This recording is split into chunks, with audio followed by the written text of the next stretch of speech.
Salvador, buenas tardes. Así es, Julio, salud con mi cafecito. A Sí, Jorge y a ti y al auditorio. Es un gusto poder estar aquí en esta conversación de los lunes. gracias, Jorge. Buenas tardes. Buenas tardes, Julio, Salvador y a la audiencia, más Gracias. todos los que hacen posible esta conversación.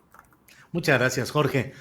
Los invito a que abordemos un tema que creo que está muy candente, que es el de este momento, respecto a este video que difundieron Mexicanos contra la Corrupción y eh, el portal Latinus sobre un video sobre la forma de vida de uno de los hijos del presidente López Obrador y su respuesta hoy en la conferencia mañanera, donde él dice que, bueno, pues es difícil meterse a asuntos matrimoniales, que la señora al parecer tiene dinero, y bueno, hace una serie de señalamientos respecto a Broso, Víctor Trujillo y Carlos Loret de Mola. Salvador, ¿cuál es tu opinión sobre este tema? ¿Qué es lo que hay que revisar? ¿Qué hay de cierto? ¿Qué hay de falso? ¿Cómo ves todo esto? Claro, yo creo que es un tema que hay que analizar en dos pistas, Julio. Por un lado, pues está el tema en el que estamos viendo, nos presenta Latinos y Mexicanos contra la Corrupción, una casa de superlujo del hijo, donde vive el hijo del presidente con su esposa, eh, y pues llama poderosamente la atención y genera un debate muy agitado en redes sociales, en los medios de comunicación, en las pláticas de sobremesa sobre pues la austeridad, porque el presidente ha puesto sobre la mesa esta discusión y esta exigencia a los miembros de su equipo de gobierno y ha dicho que él no meterá las manos por sus hijos mayores de edad y pues lo que vemos es un estilo de vida ostentoso del hijo, de uno de los hijos del presidente, y sin duda, pues eso llama poderosamente la atención y genera una crítica sobre el estilo de vida del hijo del presidente, y eso ahí está, es algo innegable que estamos todos presenciando y viendo a partir de esta información divulgada por dos medios que se han distinguido, o dos espacios de generación de contenido periodístico que se han distinguido por ser no solamente críticos, sino estar jugando del lado buscando siempre la parte crítica del gobierno de López Obrador, por distintos motivos. En el caso de Mexicanos contra la Corrupción, porque Claudio X González, el principal impulsor de Mexicanos, pues es abiertamente un opositor al régimen, es quien convoca al PRI, al PAN y al PRD a generar una alianza, y él se sienta en la cabecera de la mesa de esta alianza opositora, y a la vez tiene un espacio que él fundó y que él impulsó y sigue impulsando, en el cual genera productos periodísticos, muchos de ellos de muy buen calado y de una veracidad pues a prueba de muchas cosas, pero sin duda pues juegan en un aspecto, Uh -huh. de un lado de la cancha. Igual Carlos Loret, sabemos que está enojado con el presidente y genera productos periodísticos críticos contra el presidente. Entonces está pegándole duro esta información al presidente, y eso es un asunto, una perspectiva. La otra vía en la cual podemos mirar esta información es que sin duda pues es una propiedad de la esposa del hijo del presidente, y no hay pruebas en estos trabajos periodísticos de que ese dinero venga de la corrupción, venga de el gobierno, que venga de cochupos. Por lo pronto no hay evidencias de eso, y luego entonces no se puede equiparar, como intenta hacerlo la oposición, el caso de la Casa Blanca de Peña Nieto, que venía de dinero obtenido por contratos con el gobierno, y en este caso la casa donde vive el hijo del presidente, que es Uh propiedad de -huh. su esposa y genera un montón de burlas. Entonces son dos elementos en los cuales hay que mirar esta información, que sin duda anima el debate político, pero se inscribe dentro de una serie de golpeteos de la oposición y sus medios aliados contra la 4T, el presidente y o su hijo, ¿no? Gracias, Salvador. Jorge Meléndez, En términos estrictamente periodísticos, ¿es válido lo que ha difundido Mexicanos contra la Corrupción y Latinos? Es decir, ¿hay una esencia válida para la especulación o el escepticismo o el señalamiento periodístico, por un lado, y por otro, los ribetes políticos que creo que están muy presentes ahí? Tu opinión, por favor, Jorge. Son dos casas y dos cosas distintas. Y para la especulación, desde luego que genera ruido esto, porque está más o menos documentado por quienes sacaron este propio reportaje, que es Mexicanos contra la Corrupción y la Impunidad, que ya dijo Salvador, quien es la mano que mece la cuna, pero también se ha dicho que Latinos tiene una mano tabasqueña, que es de Roberto Madrazo, y que le mete dinero a Latinos para que desde Estados Unidos, Carlos Loret y Broso, pues se lancen contra López Obrador con todo y contra todo.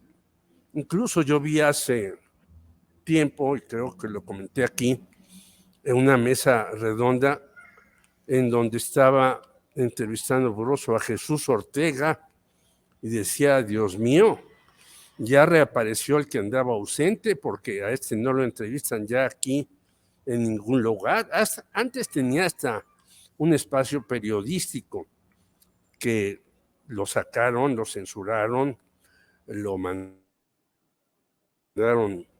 a donde sea, pero ya no lo tiene. Entonces tiene que ir hasta Estados Unidos porque la entrevista no fue por Zoom, sino estaban ahí presentes estos señores. Ahora, que el hijo mayor de López Obrador se haya casado con una señora que es socia y seguramente gana mucho dinero en cuestiones petroleras, bueno, pues muy su derecho. Yo no puedo decirle a mi hijo, oye, caste con esta, caste con aquella. Eso es de hace muchos años y yo creo que como hasta un expresidente no muy afamado decía, uno no manda ya ni a sus nietos porque no lo obedecen. Por lo tanto, yo creo que si esta señora tiene mucho dinero y tiene una casota, alberca y demás, pues está en su derecho. Lo que sí es interesante es que en este reportaje se dice que hay un contrato con Petróleos Mexicanos de esta filial en donde está la esposa del hijo de López Obrador. Si es así, pues cuidado, porque si esta señora está metida en negocios petroleros, allá ella y se le va súper bien, mejor, pero si está metida también en cuestiones de petróleos mexicanos, pues ahí sí podría haber una situación pues a investigar y que puede perjudicar tanto al hijo como a la señora como al papá. Pero comparar la Casa Blanca con el asunto de esta señora, pues es desproporcionado con muchas cosas. Yo coincido con Salvador también que Mexicanos contra la Corrupción y la Impunidad nos ha dado algunas primicias periodísticas muy importantes. ¿Por qué lo ha hecho? ¿A qué te refieres? ¿Sobre todo a los hermanos de López Obrador? No, sino a muchas cuestiones que ha hecho Mexicanos contra la Corrupción y la Impunidad, desde Pegasus y muchas otras cosas más, ¿no? Pero, ¿por qué han podido hacer estas investigaciones? Yo digo porque tienen el dinero suficiente para hacerla.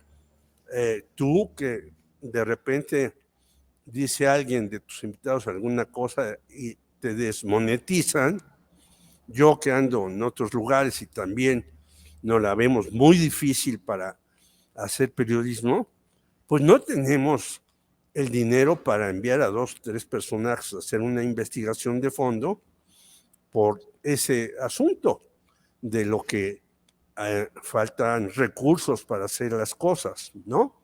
Ahora, yo creo que sí hay que investigar muy a fondo esto y el propio presidente debería de presentar, el señor López Obrador, y decir, bueno, todo lo que se dice de las empresas de la esposa de mi hijo respecto a petróleos mexicanos no es cierto. Bien. Y aquí los resultados. Bien, Jorge, gracias. Salvador, otro tema interesante hoy en la conferencia mañanera de prensa fue la referencia que hizo el presidente López Obrador al caso de Ricardo Monreal ante la pregunta de un reportero y dijo que no hay problema, que tiene las puertas abiertas de Palacio Nacional y que es uno de los fundadores de este movimiento llegado hoy al poder en México. ¿Crees que crece en el fondo la distancia entre López Obrador y Monreal, o de veras estos signos de tregua o de apapachamiento son solamente circunstanciales? Pienso, Julio, que la reforma eléctrica pateó el bote, pospuso el pleito entre López Obrador y Ricardo Monreal, que ciertamente tiene visos muy fuertes de que pudiera terminar en una ruptura, en una salida de Ricardo Monreal del movimiento de Regeneración Nacional de Morena. Sin embargo, la participación del secretario de Gobernación, Adán Augusto López, en la plenaria del fin de semana, que llamó mucho la atención, que llegó, se sentó junto a Ricardo Monreal y digamos que elegantemente le jaló las orejas, lo llamó a la unidad y Ricardo Monreal le bajó 2 rayitas a su pleito con López Obrador, es decir, contra el gobernador de Veracruz por haber encarcelado a un personaje cercano a él, al secretario técnico de la Jucopo y cercano a Dante Delgado. Le baja Ricardo Monreal, dice que van por la unidad, que van por la reforma eléctrica, que ese es el foco en el que deben estar todos los morenistas, pero el papel de Adán Augusto López crece como figura central en la conducción política de los asuntos políticos del país, en el caso de las reformas y en el caso de la vida interna de Morena. Creo que veremos signos próximamente de metiendo mano Adán Augusto en ese tipo de conflictos que hay en Morena. Entonces yo creo que la reforma eléctrica pateó el bote, que por lo pronto Ricardo Monreal midió fuerzas y dijo, no puedo ir a más, me va a vencer el presidente, tengo que recular. Y también el presidente da un pequeño guiño y le dice que es bienvenido, él como muchos otros, incluso los opositores, los adversarios al régimen, a Palacio Nacional, pero a mí me llama la atención de lo que dijo hoy el presidente, la parte en la que dice que debe la gente morena oír el canto de las sirenas, hay que ponerse cera en los oídos frente a los llamados de los adversarios de la oposición a estar imaginando escenarios catastróficos. Me parece que se refiere a una narrativa que ha ido creciendo en las últimas semanas, que es que la oposición insiste en que es probable que, aunque Morena gane mucho en el 24, gane gobernaturas en este año y el próximo año, la Ciudad de México, como la crítica la concentran las clases medias y muy localizada en la Ciudad de México, que podría perder Morena en el 24, la Ciudad de México. Y es ahí donde se ve Ricardo jugando, quizá en la oposición o quizá en algún lugar dentro de Morena aún abrigue ciertas esperanzas. Me parece que el presidente está mandando un mensaje ahí, diciendo, no escuchen los cantos de las sirenas, esa narrativa de que vamos a perder la Ciudad de México, está construida desde la oposición, y sí me parece que es una narrativa construida desde la oposición y desde los intelectuales y periodistas afines a las causas de la oposición. Esa narrativa ha ido creciendo y el presidente está tratando de ponerle un hasta aquí. No creo que termine el conflicto con Monreal, sino está pateando el bote y se va a ir a más adelante. Monreal, si quiere jugar dentro de Morena, tiene una prueba de fuego. Tiene que sacar adelante la reforma eléctrica y entonces podemos ver un escenario en el que Monreal siga siendo útil para el proyecto del presidente. Muy bien, Salvador, gracias. Jorge Meléndez, además de este episodio de Monreal y Adán Augusto y la mañanera hoy del presidente López Obrador, hay otro episodio que es Mario Delgado en Durango, donde fue abucheado y hubo incluso pues proyectiles pétreos y huevazos contra Mario Delgado. ¿Cómo ves ese transcurrir de Mario Delgado? Antes yo quisiera decir que, en efecto, Monreal, que es un viejísimo lobo de mar, tiene dos imágenes muy significativas, aparte de lo que dijo Salvador. Una con una cara de aburrimiento, casi se duerme, mientras la señora Delfina Gómez, secretaria de Educación Pública, y ya sancionada Morena, porque ella recibía ahí unos dineros de sus trabajadores por el Tribunal Electoral del Poder Judicial. Bueno, ahí está Ricardo Monreal, casi durmiéndose. Y otra con una sonrisa de oreja a oreja, en donde están las señoras Olga Sánchez Cordero y Rosa Isela Rodríguez a su lado, en una comparecencia de Rosa Isela Rodríguez en el Senado. Es decir, son los dos Monreales dentro de los muchos que hay. Sí. Eso por un lado. Es decir, la guerra entre Monreal y López Obrador sigue, yo creo que no ha parado, y obviamente López Obrador dice bienvenidos y que aquí estamos a sus órdenes y demás. Pero la guerra va para allá. Ahora, Monreal también le tiene que medir el agua muy bien a los camotes, porque después de los nombramientos de Francisco Javier Berganza en Hidalgo y Roberto Palazuelos por el Movimiento Ciudadano, pues puede ser que este movimiento venga a una caída libre después de esas tonterías. Pasemos al segundo caso que tú planteas, el de Mario Delgado. Pues el señor Mario Delgado, en unas encuestas que ya sabemos que nadie conoce salvo el que dice que ganó fulano o sutana en determinado lugar, pues no tejió muy fino porque no lo sabe hacer. Él realmente formado en el ITAM y en cuestiones económicas, pues no es un buen político. Yo no sé por qué lo mantienen ahí contra viento marea, si ha demostrado que de política no sabe grandes cosas. Y bueno, hay que acordarnos que él fue delegado especial cuando participó Delfina Gómez. Yo andaba por allá en el Estado de México en unas tareas periodísticas y llegó él con Abelardo Martín y demás, todo un equipo que estaban apoyando a Delfina Gómez para la gobernatura. Y bueno, esa gubernatura, según dicen algunos morenistas, la ganó Delfina, pero a fin de cuentas se la dieron a Alfredo del Mazo, que se ha comportado como todo un gentleman con López Obrador.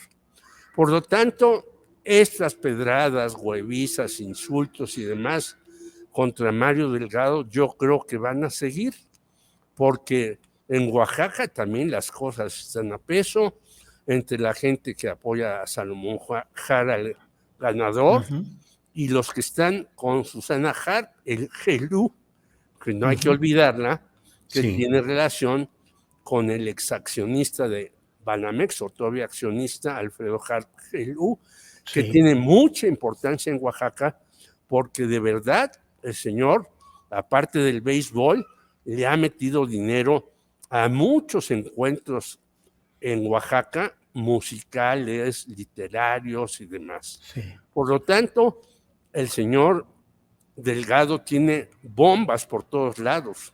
Yo creo que sería el momento de hacer un cambio ahí en Morena y tratar de fortalecer realmente a Morena, gane todas las gubernaturas este año y el otro quizá, pero si hay alguien que es inoperante en algo, es el señor Mario Delgado, y yo creo que hay que decirle gracias, adiós, vaya usted a hacer lo que sabe, a dónde no lo sé, y utilice sus conocimientos de economista del ITAM para lo que se necesita. Muy bien. Gracias, Jorge. Salvador Frausto, el tema de estos abucheos y demás cosas contra Mario Delgado en Durango y no solo en Durango. Y también te pediría si puedes abordar un poco el tema de que se ha pospuesto nuevamente la audiencia de Ricardo Anaya. Por favor, Salvador. Claro, Julio, sí, sin duda ha mostrado Mario Delgado falta de habilidad política para conducir los procesos dentro de Morena de selección de candidatos, estos métodos de las encuestas oscuras, opacas, que no se transparenta a cabalidad cómo son levantadas y quiénes participan en ese ejercicio, pues ha traído grandes roces y problemas en Morena. No es solo lo que vimos el fin de semana en Durango, donde hay unas protestas muy duras contra Mario Delgado, sino en muchos otros estados, como menciona Jorge también en el caso de Quintana Roo, en el caso de Oaxaca, hay protestas por unos métodos desaseados de Mario Delgado. A mí me parece que lo que va a pasar ahí es que vamos a ver a Dan Augusto también metiendo la mano en los procesos internos de Morena para tratar de resolver el asunto, y quizás sea útil el propio Ricardo Monreal, si quiere congraciarse de nuevo con el presidente, que entre a ayudar a Mario Delgado. No me parece que haya condiciones para quitar a Mario Delgado en este año, aunque no haya mostrado impericia para conducir, como bien dice Jorge, impericia para manejar estos procesos. Entonces, bueno, pues ahí está ese asunto que tiene a Morena en una discusión interna, y lo de Ricardo Anaya está bien interesante porque se pospone por tercera ocasión, me parece, la audiencia en la cual lo iban a platicarle sus cargos sobre cohechos, sobre tráfico sobre asociación delictuosa, sobre cómo y qué hizo con el dinero que le dio supuestamente Odebrecht a través de Emilio Lozoya, que habrían sido 6.8 millones de pesos, y lo que encuentra la Fiscalía General de la República es muy interesante, y hoy publicamos en Milenio, es un par de préstamos personales que le hace Ricardo Anaya uno que le hace Ricardo Anaya a su esposa por 3.5 millones de pesos, justo en el 2014, y otro que hace la mamá de Ricardo Anaya a la esposa de Ricardo Anaya por 2 millones de pesos. Son 5.5 millones de pesos, y la fiscalía está indagando si ese dinero es el que le dio Lozoya como soborno para que aprobaran aquella reforma eléctrica. ¿Cómo da vueltas la vida? Ahora estamos en la discusión de la reforma eléctrica, y probablemente si el PAN hace alguna negociación para que no metan a la cárcel a Anaya, podríamos ver algo insólito. No digo que vaya a pasar, pero sería de risa loca ver al PAN apoyando la reforma eléctrica muchos años después, ¿no? Entonces, esos 5.5 millones de pesos, pues no se justifica, porque Anaya había ganado 3.1 millones durante del 2002 al 2015 como diputado. Entonces, sí está pidiendo la fiscalía qué pasó con ese dinero, esas cuentas bancarias, qué pasa. A mí me parece que Anaya la tiene muy difícil librarla en el caso, y además no tiene los apoyos suficientes ni en su propio partido. Se habla de que no se iba a presentar hoy, ahora tiene que ser el 14 de febrero, también icónico, ¿no? 14 de febrero tendría que presentarse. Si no se presenta, pues se tiene que emitir ya una orden de aprehensión y una ficha roja, porque se supone que está fuera del país.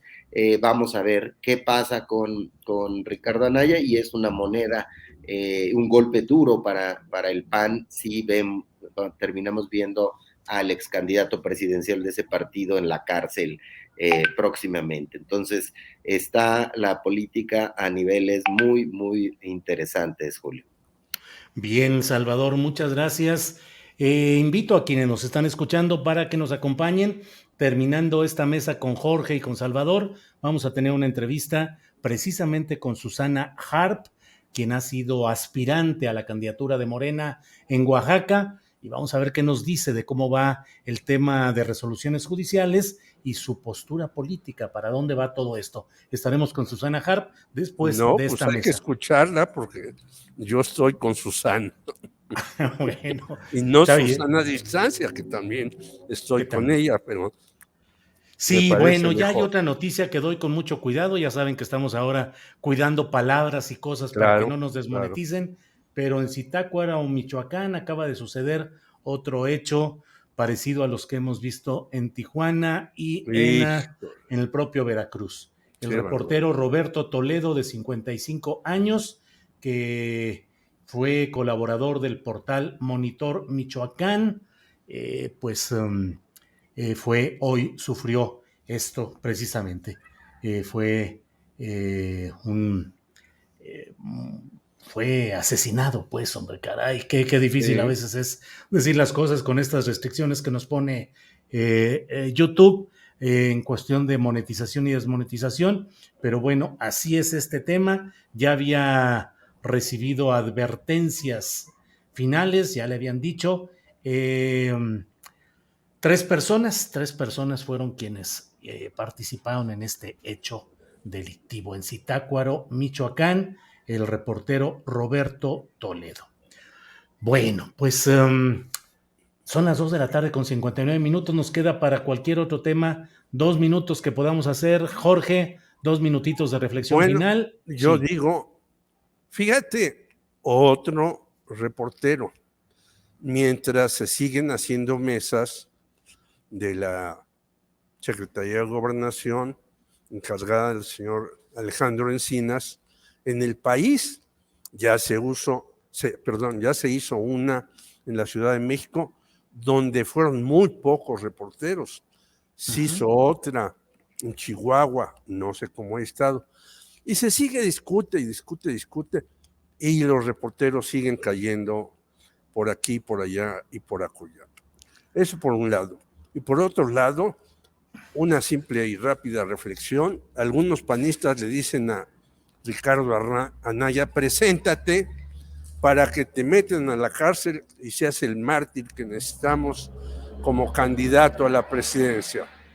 Pero otros le dicen, no te presentes, no vayas a sufrir lo que Rosario Robles. Así es que el señor está en un dilema que no se esperaba. Él sigue, hable y hable en contra del López Obrador, pero pues quién sabe cómo le vaya a ir si se presenta el 14, como nos había dicho Salvador. Un abrazo para ti, para Salvador y por la audiencia. Gracias, Jorge. Salvador Frausto, para cerrar esta mesa de 2 de los lunes, por favor, tu reflexión sobre el tema que tú desees. Sí, pues lamentar sin duda la noticia que acabas de darnos. Es un asunto, como hemos dicho aquí en este espacio, la impunidad frente a lo que están sufriendo muchos de nuestros colegas, pues es algo que tendría que haber mucha más energía por parte de los gobiernos para que estos hechos puedan ser castigados sin duda. Y bueno, pues solo para redondear en el tema de la disyuntiva de Ricardo Anaya, está justamente eso, presentarse y aparentemente sufrir el camino de Rosario Robles, o no presentarse y entrar a un camino de salto de mata que, como hemos visto en el caso de los políticos, terminan agarrándolos y terminan haciendo grande y largo una conversación que afectaría sin duda al Partido Acción Nacional de cara a comicios de este año, del próximo y del 24. Entonces, lo que vayan a hacer con Ricardo Anaya es muy interesante, porque hay que añadir un dato. Adán Augusto López, el secretario de Gobernación, ha estado posponiendo la reunión con los panistas, esas mesas de diálogo. Así es. Pateando, posponiendo, y es otro probable bote. Otro bote. Que están pateando y ese bote, muy concreto bote. Total, ¿no? Es probable que sea por lo de Ricardo Anaya, ¿no? Claro, sí. Claro. Bueno, pues hasta ahí les mando abrazos, Julio, Jorge, y al auditorio. Gracias, igualmente. Gracias, Jorge, gracias, Salvador, y nos vemos próximamente. Gracias, buenas tardes. Hasta luego, buenas tardes.